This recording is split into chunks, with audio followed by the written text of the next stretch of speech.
Yeah, I was talking to Jennie Elrod. She actually can't. I like the yeah, it's a little bare in here, but I want to walk on.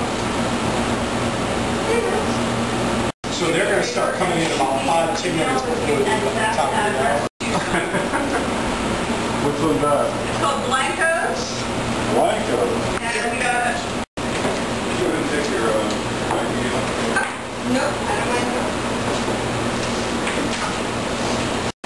You're going to sit, it's going to be a little weird, but you're going to sit on the edge of the desk. Okay. Do like a casual classroom chat. Alrighty.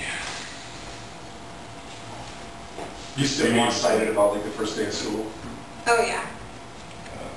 And you said you have about 5 per, like you have 5 periods, 5 separate classes? Yeah. Okay. So this year I'm teaching 4 groups of freshmen and 1 group of juniors. Okay. How did you get involved with the missile program? Well, that was through the master's program that I'm in at the U of A. They partnered us up. In order to get into the program, you had to be hired by a local company for an internship for the summer. So it was one of the requirements for admission into the program.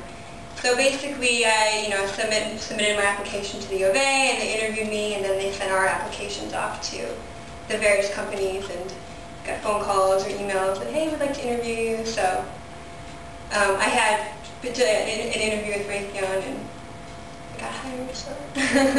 Like even with your, I guess like you're a math teacher, you've been a math teacher for a few years, but even with your math background, what was it like walking into White Sands for the first time? Well, I was pretty nervous because I knew it was a military base and I was not familiar with military protocol at all. So it was exciting to see all the guards, and you're driving around and you see lots of,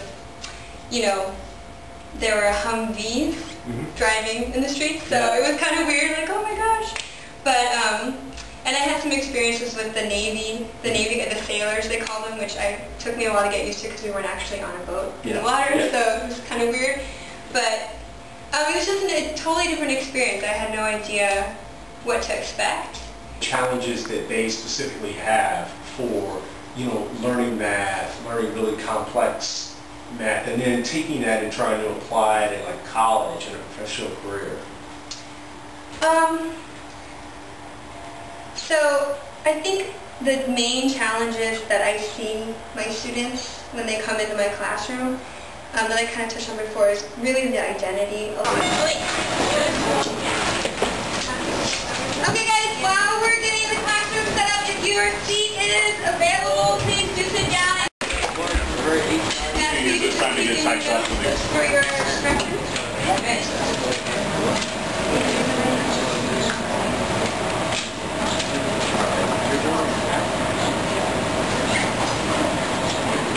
What to put in the denominator position? What was the rule or the trick that we learned? How many decimal places? Right, the number of decimal places. So for 0.34, there are 2 decimal places, so we're going to add 2 zeros, so we're going to add 100 because it's in the hundredths position.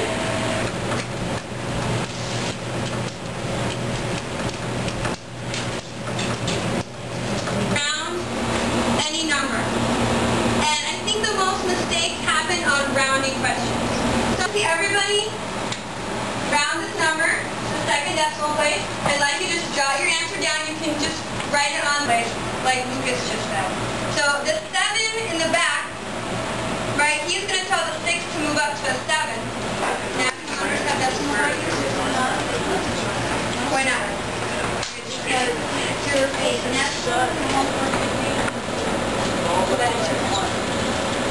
okay, so your command's going to read this. You guys are going to I'd like you to present with your ideas to the group.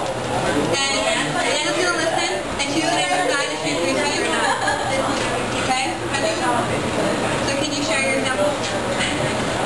Thank you.